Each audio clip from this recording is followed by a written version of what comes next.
આમ આદમી પાર્ટી મુન્દ્રા તાલુકા અને શહેર દ્વારા વિવિધ સમસ્યાઓની તાલુકા વિકાસ અધિકારીને ઉગ્ર રજૂઆતો કરવામાં આવી। કપાયા તેમજ નાના કપાયા અને લાખા પર એવા 4 ગામોની અલગ અલગ સમસ્યાઓ લઈને અમારા શહેર પ્રમુખ ભરતભાઈ, અમારા મંત્રી શ્રી ગાંગીભાઈ, જિલ્લા ઉપપ્રમુખ કુલદીપસિંહ તમામની નેતૃત્વ હેઠળ તાલુકા પંચાયતની અંદર તાલુકા વિકાસ અધિકારી સાહેબશ્રીને આવેદન આપવામાં આવ્યું હતું, જેની અંદર આ ગામમાં 15 વર્ષ ઢેડા સતત ગંભીર સમસ્યાઓ માટે લડી રહ્યા છે। દર આવેદનપત્રો છે, ફરિયાદ અરજીઓ થાય છે, પરંતુ આ વર્ષ સુધી મંગરા ગામની કોઈ પણ વ્યક્તિ કોઈ પણ દ્વારા કોઈ કામ કરવામાં આવ્યું। તાલુકા વિકાસ સાહેબશ્રીને આજે આ બાબતની રજૂઆત કરવી। એની સાથે સાથે નાના કપાયાની અંદર જિંદાલની બાજુમાં એક તળાવને શ્રી દ્વારા જ્યારે એનો પાળો તોડી ગંભીર ગુનો છે, છતાં તેમના પર કોઈ કાર્યવાહી થતી નથી।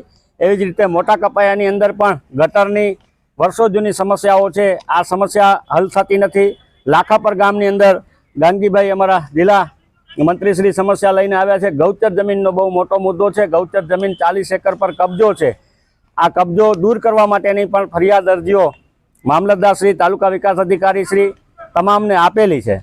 તેમ છતાં આજ દિવસ સુધી તંત્ર દ્વારા કોઈ પણ જાતની કાર્યવાહીઓ થતી નથી।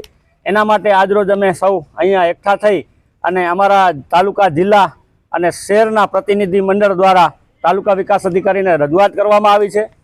આ રજૂઆત જો હવે નહીં ઉકેલવામાં આવે તો અમારે ન છૂટકે જન આંદોલનો કરવા પડશે। ધરણા જેવા ગાંધી ચિંધ્યા માર્ગે જઈ અને તાલુકા પંચાયતની અંદર મામલતદારશ્રીની સામે ધરણા પર બેસવાના કાર્યક્રમો કરવાની અમારી ફરજ પડશે। એટલે આપના મીડિયાના માધ્યમથી અમે તંત્રને જાગૃત કરવા માંગીએ છીએ કે જે મંગરા, લાખાપર, મોટા કપાયા, નાના કપાયા આ તમામ વિસ્તારની જે સમસ્યાઓ છે, જે સમસ્યાઓ અમારા દ્વારા આપને લેખિત આપવામાં આવેલી છે, એ તમામ સમસ્યાઓને તાત્કાલિક હલ કરવામાં આવે એવી અમે આપના માધ્યમથી તંત્રને રજૂઆત કરીએ છીએ અને કરવાના પ્રયત્ન કરીએ છીએ। માતા કી જય। આજે અમે અમારા આમ આદમી પાર્ટી તરફથી મુન્દ્રા શહેર આખો સંગઠન મંગરા ગામમાં આજે વર્ષોથી ગટર લાઇનની પ્રોબ્લેમ છે, આજે વર્ષોથી, અને રોડ 15 વર્ષથી રોડ ખરાબ છે। બેનો આજે અમે ઘણીવાર લેખિતમાં પણ રજૂઆત કરી છે, છતાં આજ દી સુધી કોઈ એનો નિવેડો નથી।